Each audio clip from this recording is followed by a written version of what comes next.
Good morning dear student, most welcome in bio video lecture. और बच्चों, जैसे कि आज पता है जो अपन आज जो टॉपिक पे बात करने जा रहा हूँ मैं, वो एक बहुत ही महत्वपूर्ण टॉपिक है। और ये सिलेबस का हिस्सा तो है ही है, साथ साथ में ये एक बहुत ही व्यवहारिक जो नॉलेज होती है, आपकी जो जनरल साइंस होती है, सामान्य ज्ञान, उसका भी एक हिस्सा है। और ये आपको आना ही चाहिए। जैसे कि बात होता है तो ये जनरल साइंस का भी हिस्सा है, तो इसमें आपको बहुत ही ज़्यादा जरूरी है कि आपको ये पूरा का पूरा जो टॉपिक अपना डिस्कस करना है वो आपको याद हो। जनरल साइंस का हिस्सा है, आपके सिलेबस का हिस्सा है। इसलिए मैं ये भी बताना चाहूँगा कि ये जो है ये छोटी छोटी कंपटीशन एग्जाम से लेकर बड़ी से बड़ी कंपटीशन एग्जाम सब के अंदर ये क्वेश्चन इनसे पूछे जाते हैं। आपके सिलेबस में तो क्वेश्चन पूछे जाएंगे सिलेबस वाइज बात करें, क्वेश्चन पूछे जाते ही जाते हैं इसमें, ठीक है। एक या दो नंबर का तो एक नंबर क्वेश्चन आ जाता है कई बार। लेकिन ये जैसे बात करें छोटी छोटी जो एग्जाम होती है, बड़ी से बड़ी जो कंपटीशन एग्जाम होती है, उनके अंदर से क्वेश्चन आते हैं। तो ये एक जनरल साइंस का हिस्सा होते है भी है, आपके सिलेबस का हिस्सा है। तो इसको विशेष तौर से अपन विशेष दृष्टि से विशेष ध्यान से इसको पढ़ने की जरूरत है। आज का जो टॉपिक है बच्चों वो विटामिन है। आप समझ गए होंगे विटामिन है जनरल साइंस का हिस्सा है और आपके सिलेबस का भी हिस्सा है। इसलिए मैं विशेष तौर से आपके साथ में ये कि अच्छी सी सुंदर सी टेबल बना के साथ आपके साथ डिस्कस कर रहा हूँ। सारे के सारे जो विटामिन है आपके साथ शॉर्ट में स्वीट में, और जो इनसे जो क्वेश्चन बनते हैं और जो इनके बारे में पूछा जाता है वो चीज़ें अपन यहाँ पर डिस्कशन करेंगे कि सारी की सारी चीज़ें लगभग इनसे संबंधित वो यहाँ पे एक टेबल के अंदर अपन सारणीबद्ध कर चुके हैं। तो बच्चों आज की जो बात करें तो विटामिन होते हैं। विटामिन जो होते हैं बच्चों दो प्रकार के होते हैं। एक तो होते हैं वसा विलेय विटामिन होते हैं और दूसरे तो जल विलेय विटामिन। नाम से पता चले तो वसा के अंदर विलेय होते हैं, वसा विलेय विटामिन कहलाते हैं। जो जल के अंदर विलेय होते हैं जल विलेय विटामिन कहते हैं। वसा विलेय जो विटामिन बच्चों चार प्रकार के होते हैं। वसा विलेय विटामिन की बात करें तो वसा विलेय विटामिन तो चार प्रकार के होते हैं। कौन कौन से विटामिन? विटामिन ए है जिसको रेटिनॉल बोलते हैं, ठीक है। विटामिन डी है जिसको कैल्सिफेरॉल बोलते हैं, विटामिन ई है जिसको टोकोफेरॉल बोलते हैं, और विटामिन के नेप्थोक्विनोन बोलते हैं। चार जो विटामिन है ये वसा विलेय विटामिन है, ए डी ई के। जो ए डी ई के विटामिन है, ये चार जो विटामिन है ये वसा विलेय विटामिन है। Okay, clear. इसके बाद दूसरी जो बात करते हैं बच्चों, और इम्पोर्टेंट जो बात मैं आपके साथ डिस्कस करने जा रहा हूँ, दूसरे जो विटामिन आते हैं वो होते हैं आपके जल विलेय विटामिन। नाम से पता चला मतलब ये विटामिन होते हैं वो किसमें? जल के अंदर विलेय होते हैं, जल विलेय विटामिन, ठीक है। तो जल विलेय विटामिन की बात करें तो ये क्या जल के अंदर विलेय होंगे। जल विलेय विटामिन होते हैं ये क्या होते हैं? विटामिन बी कॉम्प्लेक्स और विटामिन सी जो एस्कॉर्बिक एसिड होता है, इसको ये जल विलेय विटामिन। विटामिन बी कॉम्प्लेक्स में बात करें तो विटामिन बी कॉम्प्लेक्स में कौन कौन से विटामिन आते हैं बच्चों ध्यान देखना। विटामिन बी1 आता है जिसको थायमीन बोलते हैं, विटामिन बी2 आता है जिसको राइबोफ्लेविन बोलते हैं, विटामिन बी3 आता है जिसको निकोटिनिक अम्ल या नियासिन बोलते हैं, विटामिन बी5 आता है इसको पेंटोथेनिक एसिड बोलते हैं, और विटामिन बी6 आता है इसको पायरिडॉक्सिन बोलते हैं, विटामिन बी7 आता है इसको विटामिन एच या आपके बायोटिन बोलते हैं, विटामिन बी9 आता है इसको फोलिक एसिड बोलते हैं, विटामिन बी12 आता है इसको साइनेट कोबालेमाइन बोलते हैं, और लास्ट में जो सी है विटामिन एस्कॉर्बिक एसिड है। तो इस प्रकार से जो जल विलेय विटामिन है उसके अंदर कौन कौन से? एक तो विटामिन बी कॉम्प्लेक्स है, जैसे मैंने बताया विटामिन बी से लेकर विटामिन 12 तक है, ठीक है। इसके अंदर आपको बता दूं विटामिन 4 नहीं आता है, याद रखना आप, ठीक है। और विटामिन 8 नहीं आता है, इस प्रकार से विटामिन 4 नहीं आता है, 8 नहीं आता है, इस प्रकार से कुछ विटामिन अभी तक उनका नहीं हुआ है। लेकिन आपको याद रखना विटामिन बी1 है, बी2 है, बी3 है, विटामिन बी5 है, विटामिन बी6 है, बी7 है, बी9 है, बी12 है, ठीक है। ये तो सारे विटामिन बी कॉम्प्लेक्स है, और एक विटामिन जो सी है वो एस्कॉर्बिक एसिड। तो ये सारे मिला के क्या होते हैं? ये जल विलेय होते हैं, जल के अंदर विलेय विटामिन। तो इस प्रकार से इनको वर्गीकृत किया गया है। अब जो बच्चों बात करते हैं अपन, सबसे पहले जो अपन बात करते हैं टेबल वाइज बात करते हैं, एक एक विटामिन के बारे में पढ़ते हैं, और एक एक विटामिन की जो मैंने टेबल बनाई है ये बहुत इंपॉर्टेंट है, और आपको सारी जो नॉलेज इसकी टेबल के अंदर ही मिल जाएगी। तो एक बार ध्यान से आप जरूर देखो, ठीक है। तो आज बात करें विटामिन से। विटामिन के अंदर सबसे पहले जैसे क्रम संख्या है या विटामिन है, ये प्रमुख खाद्य जो पदार्थ स्रोत है, इनके जो खाद्य जो अपन लेते हैं जिनसे विटामिन को मिलते हैं, इनके कार्य क्या होते हैं विशेष रूप से, और इनकी जो न्यूनता रोग है इनकी वजह से यदि ये नहीं डाइट के अंदर मिल रहे हैं अपन को, तो इनकी वजह से जो रोग हो रहे हैं वो कौन कौन से हैं, ठीक है, उनके बारे में ये। तो विशेष रूप से रोग के बारे में पूछा जाता है, तो रोग भी अपने सब विटामिन के बारे में यहाँ पे लिख के रखा है, ठीक है। तो अब बात करते हैं, सबसे पहले बात करते हैं जो ए है इसका वसा विलेय विटामिन के बारे में बात करते हैं। वसा विलेय विटामिन ए डी ई के है। तो सबसे पहले हम बात करते हैं वसा विलेय विटामिन के बारे में बात करें, उसके बाद जल विलेय विटामिन के बारे में बात करें। सबसे पहले बात करते हैं वसा विलेय के अंदर सबसे पहला विटामिन होता है विटामिन ए। देखो इसको क्या बोलते हैं? रेटिनॉल बोलते हैं। इसको क्या बोलते हैं बच्चों, रेटिनॉल बोलते हैं। क्या बोलते हैं, रेटिनॉल, ठीक है। और ये किससे, इसके प्रमुख जो खाद्य स्रोत हैं, जो किस किस से मिलता है, ये कहाँ कहाँ से मिलता है, किन किन से मिलता है ये, ठीक है। जो हम डाइट के अंदर लेते हैं जो खाद्य स्रोत है जिनसे विटामिन ए मिलता है वो कौन कौन से, देखो हरी सब्जियां हमेशा ही विटामिन ए की स्रोत होती है, ठीक है। हरी सब्जियां, हरी जो पत्तेदार सब्जियां होती है, ठीक है, उनसे जैसे पालक है, ठीक है, तो इनसे क्या होता है, विटामिन ए मिलता है। दूसरा है गाजर है, आपको पता है गाजर एक विटामिन ए का बहुत ही अच्छा स्रोत होता है। और टमाटर है, टमाटर से विटामिन ए मिलता है। यकृत है, ठीक है, पित्तक है, जो एक जो पित्तक होता है, अंडे का पित्तक होता है, दूध है, ये सारे के सारे जो स्रोत है ये क्या है, प्रमुख खाद्य पदार्थ है जिनसे क्या होता है, विटामिन ए मिलता है। इसके बाद कार्य की बात करते हैं, तो ये कार्य की बात करें, दृष्टि वर्णक का जो निर्माण होता है, दृष्टि जो आईसाइट जो पिगमेंट्स होते हैं, ठीक है, उनका निर्माण इससे विटामिन ए से होता है, ठीक है। मतलब समझ लो कि आप जो दृष्टि वर्णक की बात करते हैं, तो दृष्टि वर्णकों का जो निर्माण की बात करें तो है ना, तो वो ये कार्य विटामिन ए की वजह से होता है। तो इसकी वजह से अब न्यूनता के रोग कौन कौन से होते हैं, देखो बच्चों, इसकी न्यूनता से रोग रक्तवंधी रोग हो जाता है, मतलब रात में नहीं दिखता है, जैसे अंधेरा होता है तो रात में दिखना बंद हो जाता है, रक्तवंधी रोग।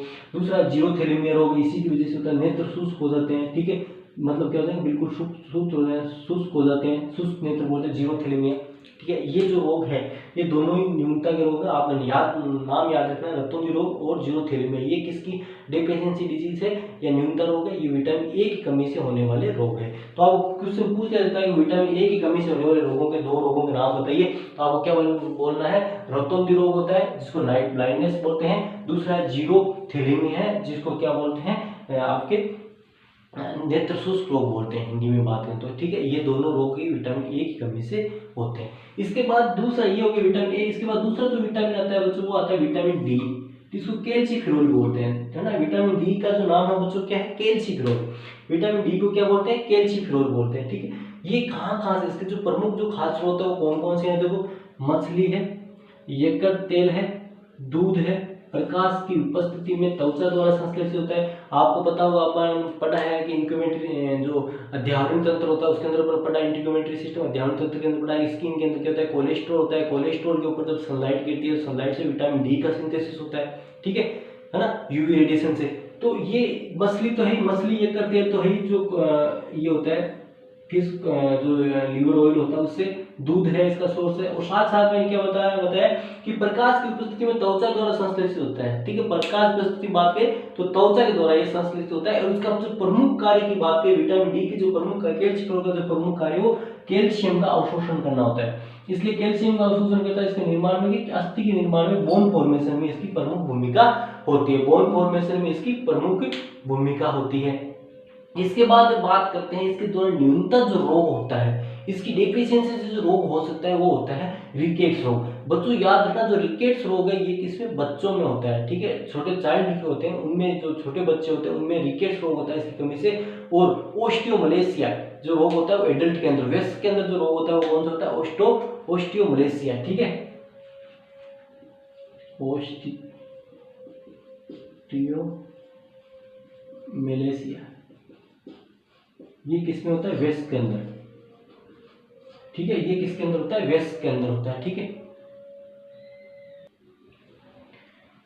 अब नेक्स्ट जो विटामिन आता है बच्चों, ये हो गया आपका विटामिन डी। इसके बाद नेक्स्ट विटामिन आता है वो आता है विटामिन ई। अपन बात कर रहे हैं वसा विलेय, तो मैंने ए डी ई के की बात की। तो अब नेक्स्ट जो विटामिन आता है वो आता है विटामिन ई आता है, इसको बोलते हैं टोकोफेरोल बोलते हैं, ठीक है। इसका विटामिन ई का जो नाम है बच्चों वो क्या है, टोकोफेरोल है, ओके, टोकोफेरोल।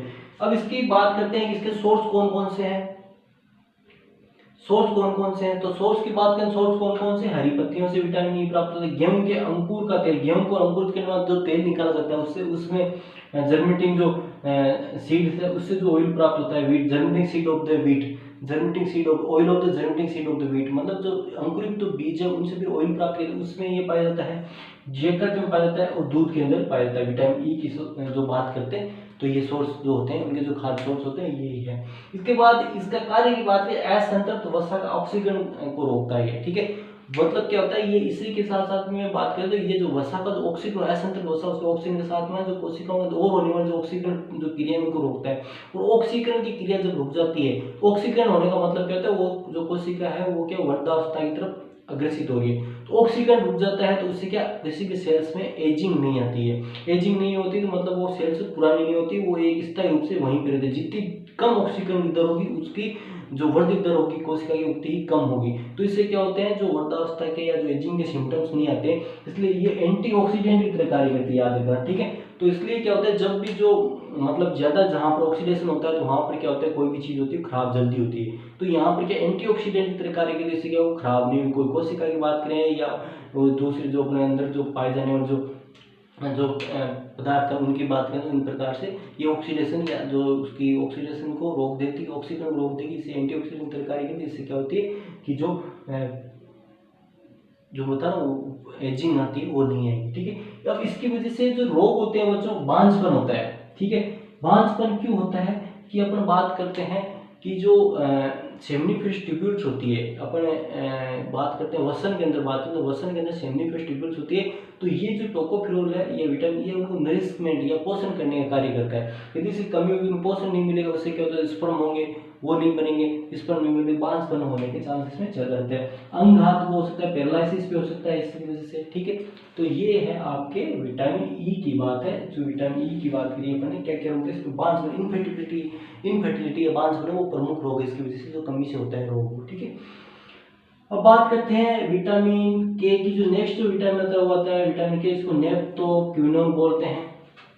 विटामिन के जिसको क्या बोलते हैं बच्चों, नेप्टोक्विनोन बोलते हैं। और नेप्टोक्विनोन कहाँ पाया जाता है, हरी पत्तियों में पाई जाती है, आंतरिक जीवाणु द्वारा भी संश्लेषित होता है। बहुत इंपॉर्टेंट है, क्वेश्चन यहाँ पे ये बनता है कि आंतरिक जीवाणु द्वारा संश्लेषित विटामिन कौन सा है, विटामिन के है। एक विटामिन और आएगा वहाँ पे बताऊंगा मैं आपको, लेकिन आंतरिक के द्वारा, आंत के अंदर इंटेस्टाइन के अंदर जो बैक्टीरिया होते हैं वो विटामिन के का सिंथेसिस करते हैं। आंतरिक जीवाणु द्वारा संश्लेषित विटामिन कौन सा है, के है। यहाँ क्वेश्चन बन सकता है। तो विटामिन के है जो आंतरिक जो जीवाणु उनके द्वारा संश्लेषित होता है। इनका और कार्य की बात करें, इसका जो प्रमुख कार्य प्रोथ्रोम्बिन का निर्माण। और प्रोथ्रोम्बिन क्या है बच्चों, आपको पता ही है, प्रोथ्रोम्बिन एक क्लोटिंग फैक्टर है ना, थक्के जमने वाला कारक है प्रोथ्रोम्बिन। तो ये क्या करता है, रुधिर का थक्का बनाने में, ये खुद प्रोथ्रोम्बिन का निर्माण भी करता है और साथ साथ थक्का बनाने में भी जो प्रक्रिया होती है उसमें भी इसकी जो मुख्य भूमिका होती है।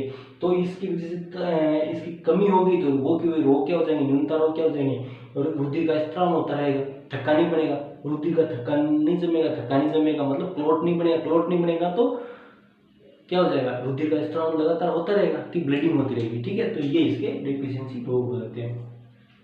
तो ये था बच्चों विटामिन के। तो अपन ए डी ई के बारे में अध्ययन किया। अब जो नेक्स्ट जो विटामिन आते हैं वो आते हैं जल विलेय, मतलब जो वो विटामिन जो जल के अंदर विलेय होते हैं। जल के अंदर विटामिन कौन कौन से थे मैंने बच्चों, कौन कौन से बताया था आपको, एक तो बताया था मैंने विटामिन बी कॉम्प्लेक्स और विटामिन सी। और विटामिन बी कॉम्प्लेक्स की बात करें तो विटामिन बी सम्मिश्रण या सब कॉम्प्लेक्स की बात करें, इसके अंदर कौन कौन से विटामिन, विटामिन बी वन आता है, इसको थायमीन बोलते हैं, पहला विटामिन है इसको विटामिन बी वन है। विटामिन बी कॉम्प्लेक्स का जो विटामिन है वो थायमीन है। और थायमीन किन खाद्य पदार्थों से अपने अंदर आता है, या अपने जो खाद्य पदार्थ जो थायमीन की पूर्ति करते हैं, या जो प्रमुख खाद्य स्रोत है विटामिन बी वन के, वो कौन कौन से, यीस्ट है, यकृत है, दूध है, पित्तक है, साबुत अन्न है, ठीक है। साबुत जो अन्न होते हैं वो इसके प्रमुख विटामिन बी वन के जो होते हैं वो स्रोत होते हैं। और इसका कार्य की बात करते हैं तो ये सह एंजाइम जो होता है, कोएंजाइम टीपीपी के निर्माण में मुख्य भूमिका निभाता है। और टीपीपी के निर्माण की बात है, टीपी की फुल फॉर्म क्या है, तो थायमीन पायरोफॉस्फेट, लिख लेना आप, थायमीन पायरोफॉस्फेट, टीपीपी, ये एक सह एंजाइम है, ठीक है। इसका निर्माण किससे होता है, B1 से होता है। इसके निर्माण की बात करें तो ये B1 से होता है, ठीक है। विटामिन B1 है, ठीक है। ये जो थायमीन है, विटामिन B1 का नाम क्या है, थायमीन, और इसका फुल फॉर्म क्या है, थायमीन पायरोफॉस्फेट। तो टीपीपी एक ही सह एंजाइम, इसका निर्माण किससे होता है, विटामिन B1 या थायमीन से होता है।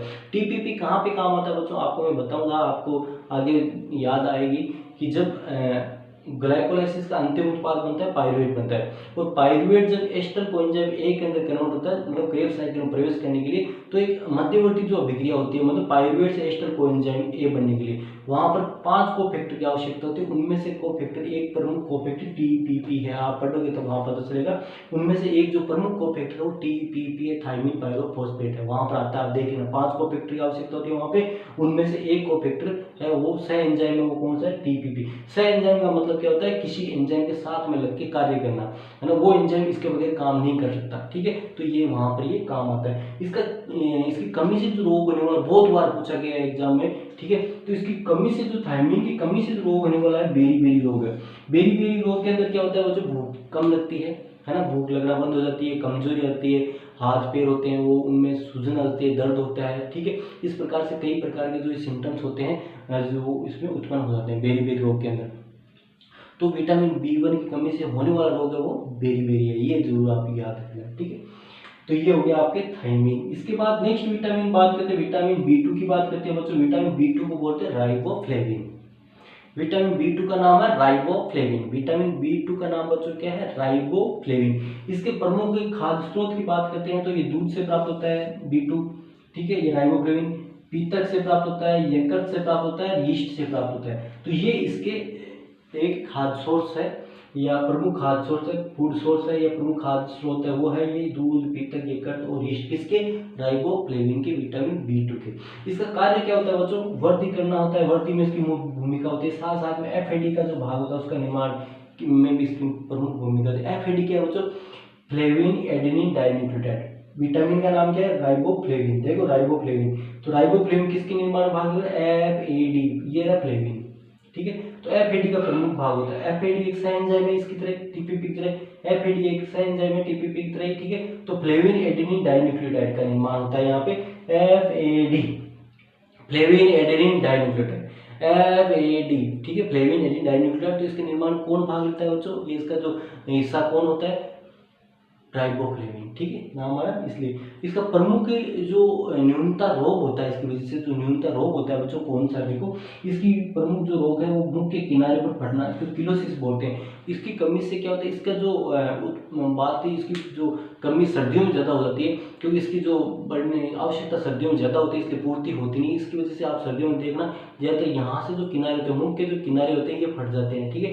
तो इसको बोलते हैं किलोसिस रोग बोलते हैं। किलोसिस जो रोग होता है, किलोसिस जो रोग होता है वो किसकी वजह से होता है, राइबोफ्लेविन की वजह से होता है। ये हो गया आपके विटामिन B2। इसके बाद बच्चों नेक्स्ट रोग बात करते हैं, जो आपके विटामिन B कॉम्प्लेक्स का जो नेक्स्ट विटामिन आता है वो आता है विटामिन B3, ठीक है। विटामिन B3 को निकोटिनिक अम्ल बोलते हैं। और निकोटिनिक अम्ल थोड़ा सा ऐसे शब्द ऐसे लगता है कि ये जैसे कोई निकोटिन या तंबाकू से लिया गया, तो इसलिए इसका नाम बच्चों आजकल नियासिन ही बोलते हैं, ठीक है। इसके नाम को छुपाने के लिए निकोटिनिक अम्ल एक अलग प्रभाव पड़ता है, इसलिए इसका जो नया नाम है वो नियासिन भी, याद रखना। निकोटिनिक अम्ल का विटामिन B3, इसको निकोटिनिक अम्ल ये नियासिन भी बोलते हैं, ठीक है, याद रखो। नियासिन कहीं नियासिन नाम से क्वेश्चन पूछ देता है, आप कंफ्यूज मत होना। तो विटामिन B3 को जो होता है इसको नियासिन या निकोटिनिक अम्ल बोलते हैं। और ये साबुत अन्न से प्राप्त होता है, ठीक है। कहाँ से प्राप्त होता है, साबुत अन्न से। इसका सोर्स है, प्रमुख सोर्स है, जो प्रमुख खाद्य स्रोत है वो क्या है, साबुत अन्न है, यकृत है, यीस्ट है और दूध है। कार्य की बात करते हैं बच्चों, तो इसके कार्य में बात करते हैं NAD, निकोटिनामाइड एडेनिन डाइन्यूक्लियोटाइड। ये क्या है, निकोटिनिक है ना, किसके निर्माण भाग होता है, NAD, nicotinamide adenine dinucleotide. Nicotinamide adenine dinucleotide phosphate के निर्माण में भाग लेता है। तो मतलब ये भी एक एंजाइम है, इनके एंजाइम में निकोटिनिक अम्ल निकोटिनामाइड के निर्माण में भाग लेता है। तो इस प्रकार से। और इसकी कमी से कौन सा रोग होता है, मतलब पेलेग्रा रोग हो जाता है। इसकी कमी से कौन सा रोग हो जाता है बच्चों, पेलेग्रा रोग हो जाता है। इसकी कमी से जो रोग होता है उसको क्या बोलते हैं, पेलेग्रा रोग बोलते हैं, ठीक है। पेलेग्रा रोग की बात करें इसको 4D भी बोलते हैं, याद रखना बच्चों, 4D भी बोलते हैं। पेलेग्रा रोग को 4D के नाम से, सिम्टम्स के नाम से जाना जाता है। 4D में क्या है, डायरिया है, डायरिया का मतलब दस्त लगना। दूसरा है डर्मेटाइटिस, डर्मेटाइटिस का मतलब स्किन, ठीक है। तीसरा डिमेंशिया, डिमेंशिया का मतलब क्या होता है, मेंटल कंफ्यूजन या मेमोरी का कम होना, लॉस होना, ठीक है। और चौथा क्या हो जाएगा आपके, डेथ। तो 4D नाम से भी जाना जाता है इसको, ठीक है। पहला आता है डायरिया, दूसरा आता है आपके डर्मेटाइटिस, तीसरा आता है आपके डिमेंशिया और चौथा आता है डेथ, ठीक है। यदि लंबे समय तक इसकी डिजीज बनी रहती है, पेलेग्रा डिजीज लंबे समय तक बनी रहती है, तो डेथ का कारण भी, मृत्यु तक भी हो सकती है। तो ये था बच्चों आपके B7। इसके बाद नेक्स्ट जो विटामिन आता है बच्चों वो आता है आपके B5, विटामिन B5 को बच्चों पेंटा बोलते हैं। तो इसका नाम क्या है, पेंटोथेनिक एसिड। विटामिन B5 का नाम क्या है, पेंटोथेनिक अम्ल। विटामिन B5 का नाम क्या है बच्चों, पेंटोथेनिक अम्ल। और ये विटामिन B5 की बात करें तो अधिकांश जो खाद्य पदार्थ होते हैं, अधिकांश जो खाद्य होते हैं उनके अंदर पाया जाता है। और यीस्ट के अंदर भी पाया जाता है। और इसका जो प्रमुख कार्य क्या है, ये कोएंजाइम का भाग है, खुद ही क्या है, कोएंजाइम का भाग है, खुद ही क्या होता है, कोएंजाइम ए है उसका भाग होता है। कोएंजाइम ए जो विभिन्न प्रकार की जो उपापचय क्रिया होती है उनमें कोएंजाइम की काम होता है। कोएंजाइम ए का ये पेंटोथेनिक अम्ल है, खुद ही उसका हिस्सा है। और इसकी वजह से जो डिफिशियंसी रोग होता है, कई बार पूछ लेता है बर्निंग फिट सिंड्रोम, ठीक है। बर्निंग फिट सिंड्रोम मतलब पैर के जो तलवे होते हैं बहुत ज़्यादा गर्म होना, इस प्रकार से फीलिंग उनसे जल रहे हैं, ठीक है। तो बर्निंग फिट सिंड्रोम होता है, ये पेंटोथेनिक अम्ल की कमी से होता है। पेंटोथेनिक अम्ल बोले या पेंटोथेनिक विटामिन B5 बोले, इसकी डेफिशिएंसी रोग है, ये न्यूनता रोग है, B5 का न्यूनता रोग होता है, बर्निंग फिट सिंड्रोम है। इसके बाद नेक्स्ट जो आता है वो जो आपका जो अगला विटामिन आता है वो आता है विटामिन B9 है, ठीक है। विटामिन B9 है। अगला जो विटामिन आता है वो आता है आपके विटामिन B6, ठीक है। 5 के बाद अगला जो विटामिन आता है वो आता है विटामिन B6 आता है, विटामिन B6 अगला विटामिन है, विटामिन B6 इसको पायरिडोक्सिन बोलते हैं। विटामिन B6 5 के बाद अगला विटामिन B6 है, इसको पायरिडोक्सिन बोलते हैं। और पायरिडोक्सिन का प्रमुख खास स्रोत कौन कौन सा, तो दूध से प्राप्त होता है पायरिडोक्सिन, हरी सब्जियों से प्राप्त होता है, साबुत अन्न से प्राप्त होता है और यकृत से प्राप्त होता है। इसका प्रमुख कार्य की बात करें, पायरिडोक्सिन के प्रमुख कार्य की बात करें, उसका प्रमुख कार्य क्या है, वसा अम्ल तथा अमीनो अम्ल के उपापचय में, मतलब metabolism of the fatty acid and amino acid, मतलब क्या होगा, वसा अम्ल और अमीनो अम्ल के पाचन में उपापचय में इसकी प्रमुख भूमिका होती है। इसकी वजह से जो इसकी न्यूनता रोग है बच्चों, इसका न्यूनता रोग है डर्मेटाइटिस। डर्मेटाइटिस का मतलब होता है चर्म रोग, स्किन का कोई रोग, त्वचा का सुर्खी हो जाना, चकते होना, खुजली होना, तो डर्मेटाइटिस रोग होता है, ये किसकी, विटामिन B6 की वजह से हो सकता है, ठीक है। जिसको चर्म रोग बोलते हैं, जिसका न्यूनता रोग विटामिन B6 का न्यूनता रोग कौन, चर्म रोग या डर्मेटाइटिस है। इसके बाद नेक्स्ट जो विटामिन होता है बच्चों, थोड़ी दी कम होगा, मैं सारी चीजें आपके साथ डिस्कस करूंगा, तो ये आप देख लेना क्या लिखा है। तो विटामिन जो नेक्स्ट आता है, जो 10वां जो विटामिन अपने यहाँ डिस्कस करें, विटामिन B7 है। 6 के बाद कौन सा विटामिन B7 है, याद रखना, विटामिन B7 को विटामिन H भी बोलते हैं। मैं वापस बोल रहा हूँ, विटामिन B7 को विटामिन H भी बोलते हैं। इसका हिंदी में नाम, इसका जो नाम है वो बायोटिन है। तो ये कहाँ से मिलता है, ये दूध में मिलता है, यकृत में मिलता है, पित्तक में मिलता है और यीस्ट के अंदर मिलता है, ठीक है। और इसकी जो इसका काम क्या होता है, वसीय अम्ल के उपापचय, जब हम बीटा ऑक्सीडेशन वगैरह पढ़ते हैं, आप हाई क्लास में पढ़ते हैं, तो वहाँ पर इसका जो काम होता है ना, तो वसीय अम्ल का जो उपापचय होता है, फैटी एसिड्स का जो मेटाबॉलिज्म होता है, तो वहाँ पर इस बायोटिन का, विटामिन H का काम होता है। इसकी वजह से जो न्यूनता रोग है बच्चों, वो कौन कौन से, बालों का झड़ना। तो याद रखना, जो भी आपको हेयर वाले टोनिक का शैम्पू देखते हो, आप विज्ञापन देखते हो, तो उसमें याद देखना, ध्यान से देखना, वो बोलते हैं biotin, this shampoo contain biotin, या दिस शैम्पू कंसिस्ट बायोटिन, या विटामिन H या विटामिन B7 जो शैम्पू का विज्ञापन करते हैं। तो मतलब क्या होता है, ये एक तो बालों को दरिश करता है, बालों को झड़ने से रोकता है, ठीक है। तो इसकी कमी से क्या होता है, बालों का झड़ना ज़्यादा हो जाता है। और स्टेप्टेकल जो नेत्र होते हैं, मतलब ये रोग आँख होगा, ये रोग भी इसकी कमी से हो जाता है। तो बच्चों यहाँ तक जो अपने बात की विटामिन B7 की बात करी, आगे अभी बात करते हैं विटामिन B9, B12 और एस्कोर्बिक एसिड की बात करते हैं। अब अगले विटामिन की बात करते हैं बच्चों। अगला जो विटामिन है अपना विटामिन B9 है, जिसको फोलिक अम्ल बोलते हैं। और इसकी जो खाद्य स्रोत है वो कौन कौन से हैं, यकृत से, हरी पत्तियां और यीस्ट से। और इसका जो प्रमुख कार्य है बच्चों, विटामिन B9 जिसको फोलिक अम्ल बोलते हैं, फोलिक अम्ल, ये रक्ताणु निर्माण, मतलब जो कार्पल्स होते हैं, ब्लड कार्पल्स होते हैं, ठीक है, उनके निर्माण में इनकी प्रमुख भूमिका होती है, रक्ताणु, ठीक है। तो रक्ताणु निर्माण में इनकी प्रमुख भूमिका होती है, ठीक है। इसकी वजह से, न्यूनता की वजह से जो रोग होता है माइक्रोसाइटिक एनीमिया होता है, ठीक है। इसकी वजह से आपको रोग का नाम याद रखना, माइक्रोसाइटिक एनीमिया हो जाता है। इसीलिए बच्चों आपको पता है यकृत, हरी पत्तियां और यीस्ट बनता है, इसका कार्यगत रक्ताणु निर्माण।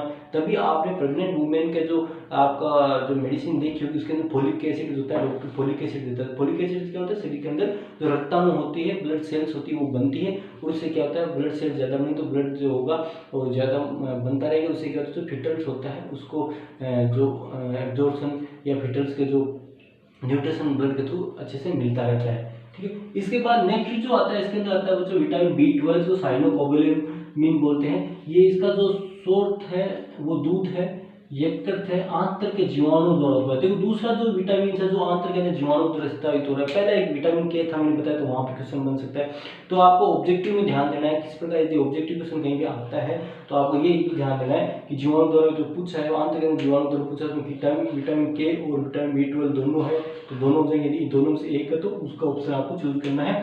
तो ये फिर इसका जो निर्माण आरबीसी परिपक्व होने में भी इसकी प्रमुख भूमिका, मैच्योरेशन ऑफ आरबीसी परिपक्व होने में भी इसकी प्रमुख भूमिका होती है। और इसकी वजह से जो रोग होता है वो पर्निशियस एनीमिया होता है ना। विटामिन B9 की वजह से रोग होता है वो मैक्रोसाइटिक एनीमिया है। और यहाँ पर जो विटामिन B12 की कमी से न्यूनता रोग जो होता है वो पर्निशियस एनीमिया है। ठीक है, ये भी आपको विशेष तौर से याद रखना है। इसके बाद बात करते हैं बच्चों नेक्स्ट जो विटामिन आता है, ये तो विटामिन बी कॉम्प्लेक्स की बात कर रहे थे अपने यहाँ तक विटामिन B12 तक। अब इसके बाद जो नेक्स्ट विटामिन आता है वो विटामिन सी है।